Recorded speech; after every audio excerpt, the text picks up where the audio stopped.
오늘 읽으신 하나님의 말씀은 스바냐입니다. 스바냐 1장 1절에서 18절의 말씀을 함께 읽도록 하겠습니다. 스바냐 1장 1절에서 18절의 말씀을 읽도록 하겠습니다. 아몬의 아들 유다왕 요시야의 시대에 스바냐에게 임한 여호와의 말씀이라. 스바냐는 히스기야의 현손이요 아마랴의 증손이요 그다랴의 손자요 구시의 아들이었더라. 여호와께서 가라사대 내가 진원에서 모든 것을 진멸하리라. 내가 사람과 짐승을 진멸하고 공중의 새와 바다의 고기와 거치게 하는 것과 악인들을 아울러 진멸할 것이라. 내가 사람을 지면에서 멸절하리라. 나 여호와의 말이니라.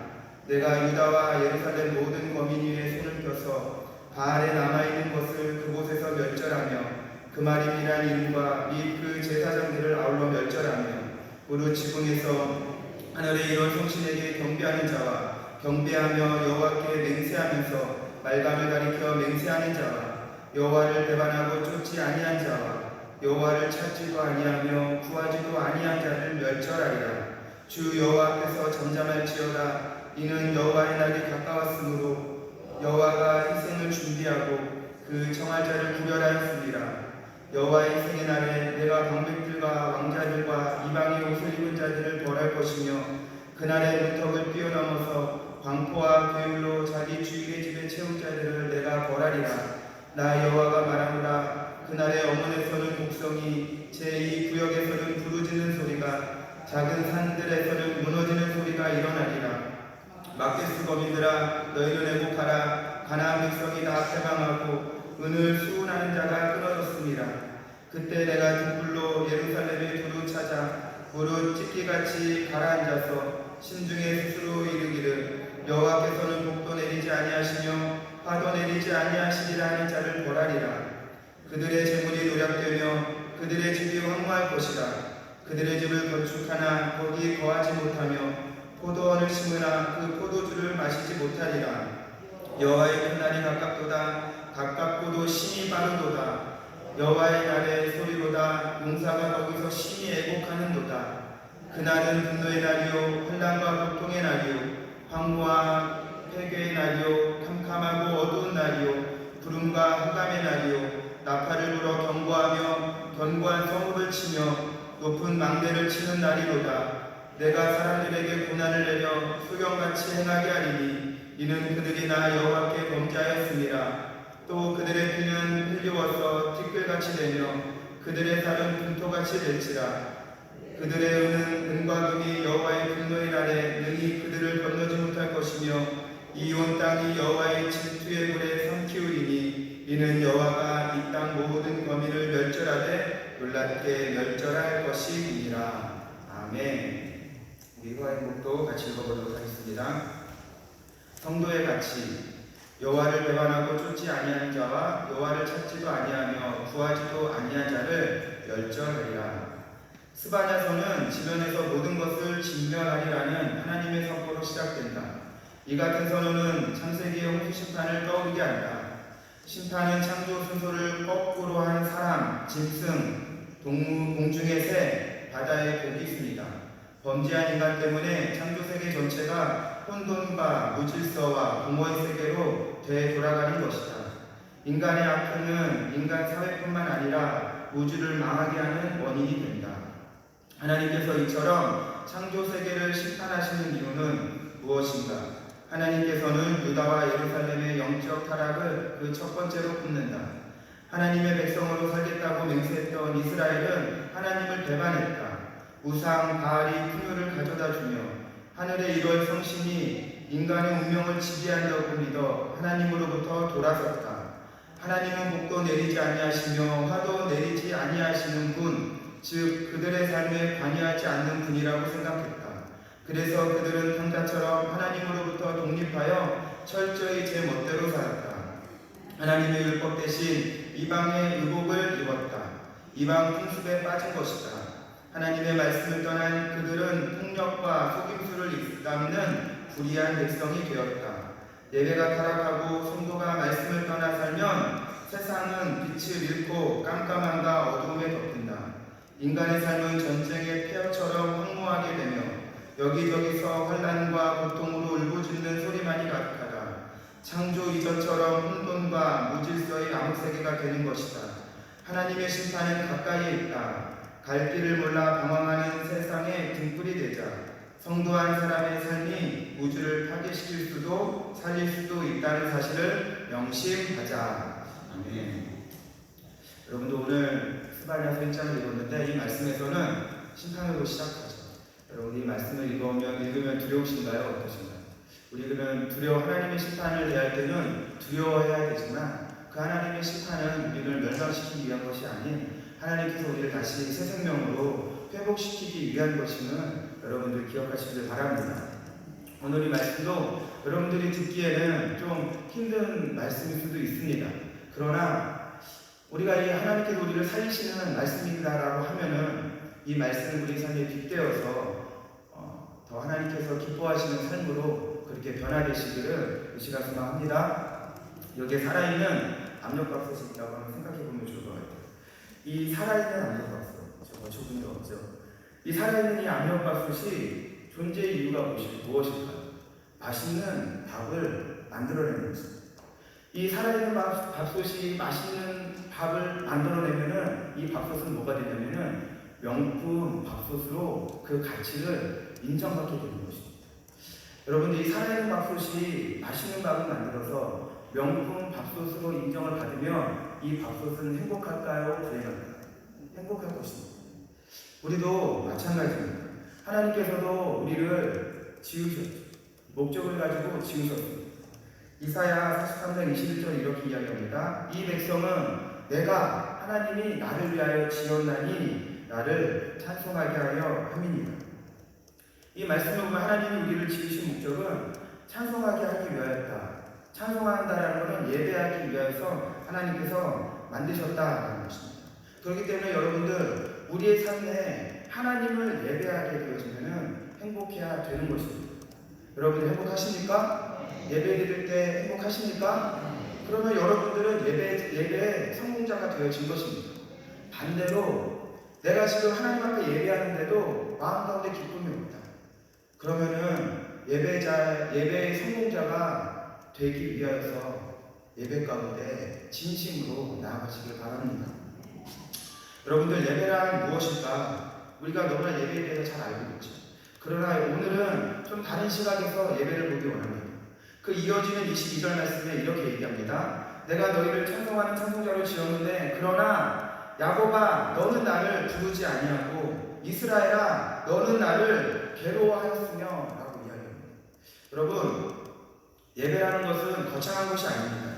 즐거이 하나님의 이름을 부르는 것이 예배입니다. 여러분들 인정하시길 바랍니다. 다른 말로 뭐냐면은 예배라는 것은 주님이 내 주인 되심을 인정하는 것입니다.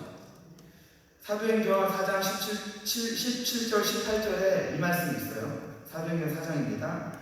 이것이 인간에 더 퍼지지 못하게 저희를 위협하여 이후에는 이 이름으로 예수의 이름으로 아무 사람에게도 말하지 말게 하자 하고 그들을 불러 경고하여 도무지 예수의 이름으로 말하지도 말고 가르치지도 말라 하니. 초대교회 베드로가 요한이 세상에 나아가서 예수님이 우리의 구원자이십니다 선포하게 되어지니까 많은 사람들이 예수님을 믿게 되었습니다. 대제사장과 공회에 모인 사람들이 그 베드로와 요한을 불러서 말하는 것입니다.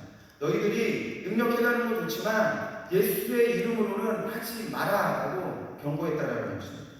그런 대제사장의 협박에 베드로와 요한의 답변이 어떠했는지 아십니까?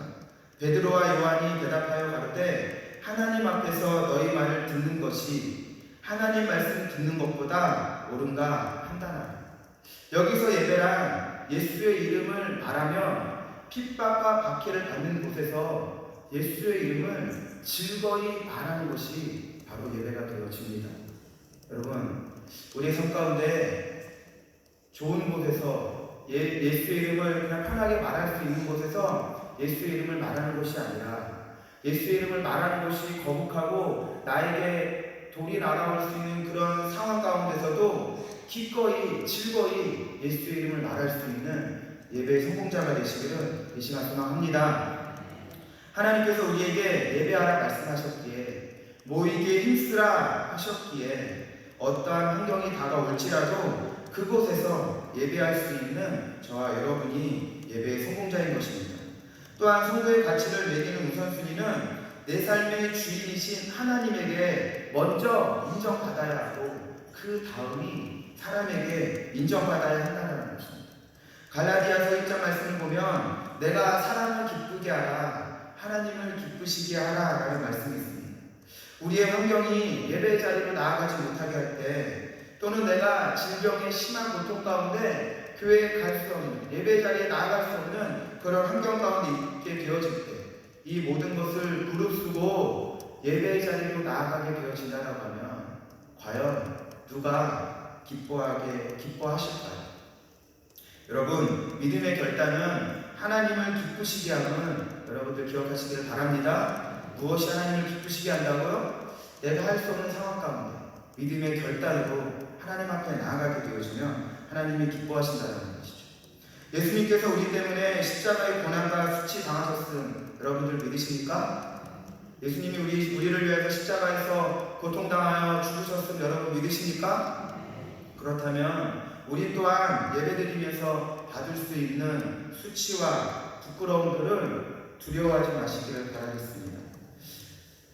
두려워하지 말고 예수님 때문에 우리가 기꺼이 예배 자리에 나아가게 되어진다고 하면 우리는 예배의 성공자가 되어지는 것입니다. 그럼 우리 믿는 자들 성도의 가치는 어디에서 나오는 것일까?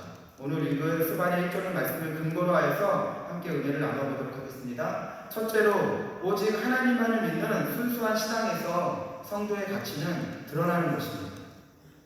5절 6절 말씀을 보면 그 당시 이스라엘은 하나님과 이방신을 함께 섬기는 사람들이었습니다.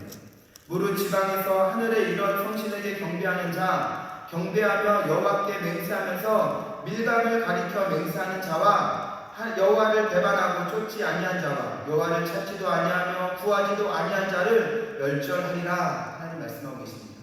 하나님을 경배하고 하나님께 맹세하는 동시에 말감이라는 우상에게도 경배하고 예배하고 있다라고 오늘 말씀하고 있는 것입니다.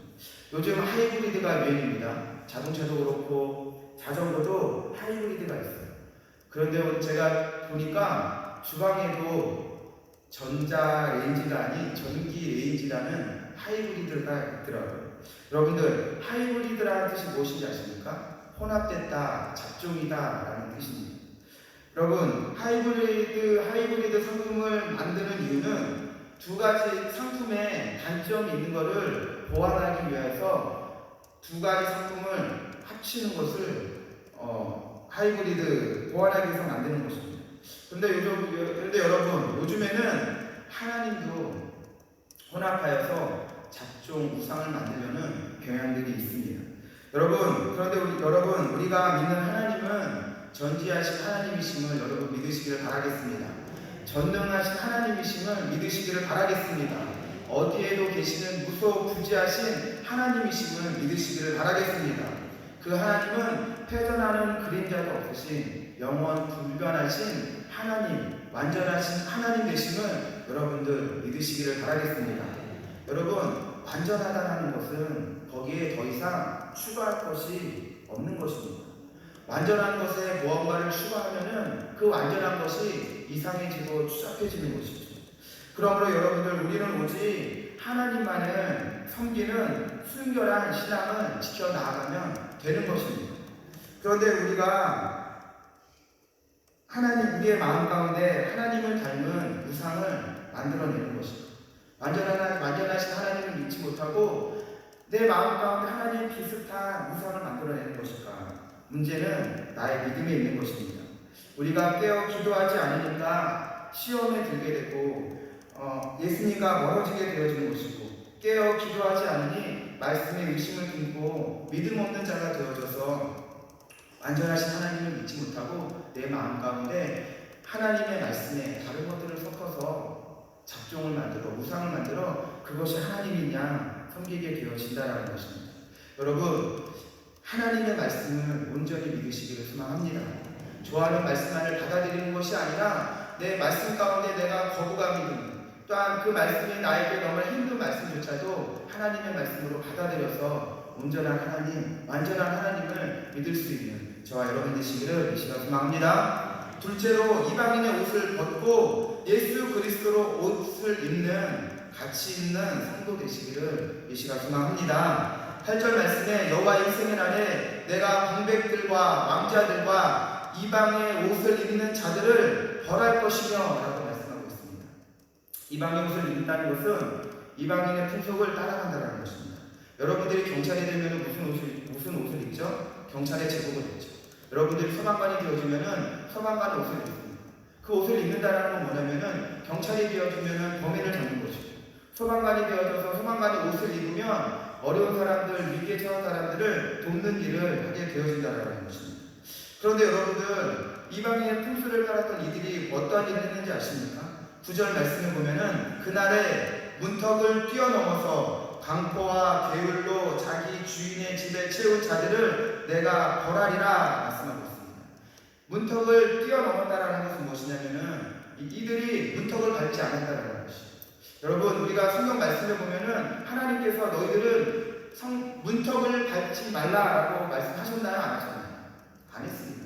근데 이들이 문턱을 밟았대요. 그 이유는 이방인의 풍속 가운데 문턱을 밟지 않는 풍속이 있었는데 이스라엘 백성들이 그걸 따라했다라는 것입니다. 그거를 어디에서 우리가 유추해 볼 수 있냐면은 사무엘상 5장 4에서 5절 말씀을 보면 이런 말씀이 있습니다. 그 이튿날 아침에 그들이라는 블레셋 사람들입니다. 그들이 일찍 일어나 본즉 다곤이 여호와의 궤 앞에서 엎드러져 얼굴이 땅에 닿았고 그 머리와 두 손목은 끊어져 문지방에 있고 다곤의 몸뚱이만 남았더라. 그러므로 다곤의 제사장들이 다곤의 방에 들어가는 자는 오늘까지 아스돗에 있는 다곤의 문지방을 밟지 아니하였다. 이 말씀을 보면은 이스라엘 백성들이 언약궤를 빼앗겼습니다. 빼앗겨가지고 다곤의 신상에 그 언약궤를 전리품처럼 갖다 놨는데 그 다음날 일어나 보니까 전리품처럼 갖다 놨던 언약궤 안에 다곤의 신상이 절할 것처럼 엎드러져가지고 그 머리가 손목이 끊어져서 문지방에 닿아져 있었다는 것이죠. 그래서 그 다곤의 그 신상에 들어갈 때 그 문지방이 그 다곤의 머리가 닿았던 거룩한 곳이어서 그곳을 밟지 않았다는 것입니다. 여러분, 성경에 기록되어 있는 말씀이기 때문에 이스라엘 백성들은 이방인들이 왜 문지방을 밟지 않았는지, 이방인의 풍속인지 왜 풍속인지 알았습니다. 알면서도 이스라엘 백성들은 그 풍속을 따라갔습니다. 왠지 아십니까? 그 풍속들이, 이스라엘의 이방인들의 그 풍속들이 보암직해서 그렇게 해야지만 내가 좀 더 세련되어 보이기도 하는 것이고, 아마도 제 생각에는 말씀대로 살아가는데 별로 관심이 없었기 때문에 이방인의 풍속을 하나님의 말씀을 알았지만 따라갔다는 것이죠. 그러면 오늘날 우리에게는 어떠한 방법으로 이런 일들이 일어나고 있을까? 여러분, 우리의 삶이 아직 미신이 남아있거나 아직 법칙을 따라간다든가 아직 정치는 자리에 간다라고 하면 우리가 하나님의 백성으로서 살아가면서 아직 이방인의 풍속을 따르고 있는 것입니다. 여러분들, 아직 우리에게 남아있는 미신이 어떤 건지 아시나요? 제가 한번 3가지만 말씀드리겠습니다. 빨간색으로 이름을 쓰면 그 이름의 주인공은 죽는다. 2번째, 밥그릇에 숟가락을 꼽으면 그 밥그릇의 주인공은 죽는다. 문지방을 밟으면 그 집에 복이 달아난다. 여러분들 믿고 계십니까? 생사화복은 미신의 풍습에 있는 것이 아닌 하나님의 권위 안에 있는 것임을 여러분들 기억하시길 바랍니다. 제가 옛날에 교회에서 빨간색으로 무심결에 이름을 썼어요. 옆에서 누가 파란색 볼펜을 갖다 주세요. 왜일까요? 부정하자는 것이죠. 여러분, 제가 밥 먹으면서 숟가락을 꼽으면 여러분의 기분 좋습니까? 안 좋죠. 그게 우리의 마음 가운데 어떤 것이 있는 것입니까? 미신이 있는 것이죠. 미신이 있는 것이죠. 여러분들, 그런 것들을 깨뜨리시길 바라겠습니다. 얼마 전 제가 카톡을 받고 카톡을 왔습니다. 어떤 성도님들이 저에게 카톡을 보내왔어요. 그 카톡에 황금 잉어 이미지가 있고 거기에 이런 문구가 있었습니다. 이 황금 잉어를 핸드폰에 저장해 두고 다니면 3일 안에 금전이 들어옵니다. 저에게 디지털 부적을 보낸 것입니다. 제가 답장을 보냈습니다. 성도님, 다음에 이런 카톡 오면은 예수의 피 바르고 지워버리십시오. 여러분들, 우리가 이거 하나님께서 기뻐하지 않는다는 거 알지만 무심결에 재미삼아 그냥 한다는 것입니다. 제가 그 카톡을 받고 걱정스러웠던 건 뭐냐면은 우리 성도들 중에 이것을 재미삼아 돌고 있지는 않아요. 우리가 하나님의 말씀을 몰라서 못 지키는 것이 아니라 하나님의 말씀을 알지만 재미삼아 또 하나님의 말씀에 관심이 없어서 무심결에 이방 풍습을 하나님의 말씀에 어긋나는 것들을 따라하는 경향들이 있게 되어진다는 것입니다. 여러분들, 우리가 또한 성도의 가치를 높이는 것은 성령 충만할 때 성도의 가치가 높아지게 되어짐을 여러분들 기억하시길 바랍니다. 우리의 마음 가운데 성령 충만하지 않으면 우리의 마음 가운데 어떤 마음이 드냐면은 안일함에 빠지게 되어집니다. 오늘 말씀을 보면은 찌꺼기가 나와요. 이 찌꺼기는 물을 오염시키는 것입니다. 우리의 마음 가운데 성령 충만함으로 새 마음이 되지 않으면 찌꺼기가 나면서 우리의 신앙이 썩어버리게 되는 것입니다. 여러분들, 우리가 신앙이 안일함에 빠져버리면 적당한 예배를 드리게 되어지고 적당하게 헌금하고 적당하게 교제하면서 우리의 마음 가운데 예배를 잃어버리게 되고 하나님을 향한 열정을 잃어버리게 되는 것입니다. 여러분, 성령의 충만함을 통하여서 내 마음 가운데 있는 영적인 찌꺼기들을 다 제거할 수 있는 저와 여러분 되시기를 이 시간 소망합니다. 이 시간 말씀을 마치도록 하겠습니다. 우리의 가치가 올라가기 위해서는 예수의 이름을 부를 수 없는 곳에서도 예수의 이름을 부를 수 있는 예배의 성공자가 되시길 이 시간 소망합니다. 우리의 삶 가운데 신앙의 순수성을 지켜나가시길 소망합니다. 세상의 풍습을 따라가지 않고 오직 하나님의 말씀만을 따라가시기를 이 시간 소망합니다. 마지막으로 성령 충만하여서 영적 안일함을 깨뜨리고 첫사랑을 회복하는 저와 여러분 되시기를 이 시간 소망합니다. 이 시간 주기도문으로 예배를 마치고 주여 삼창하시고 이 시간 기도하도록 하겠습니다. 하늘에 계신 우리 아버지여, 이름이 거룩히 여김을 받으시오며 나라가 임하시오며 뜻이 하늘에서 이룬 것 같이 땅에서도 이루어지리다. 오늘날 우리에게 일용할 양식을 주옵시고 우리가 우리에게 죄진 자를 사하여 준 것 같이 우리의 죄를 사하여 주옵시고 우리를 시험에 들게 하지 마옵시며 다만 악에서 구하옵소서. 대개 나라와 권세와 영광이 아버지께 영원히 있사옵나이다. 아멘. 이 시간 말씀을 생각하시면서 주여 감상하시고 기도하시겠습니다. 주여, 주여, 주여. 아버지 하나님, 이 시간 감사합니다. 우리 한 사람 한 사람이 하나님의 말씀을 따라 나아가기 원합니다. 아버지, 우리가 예배의 성공자가 되어지기 원합니다. 아버지 하나님의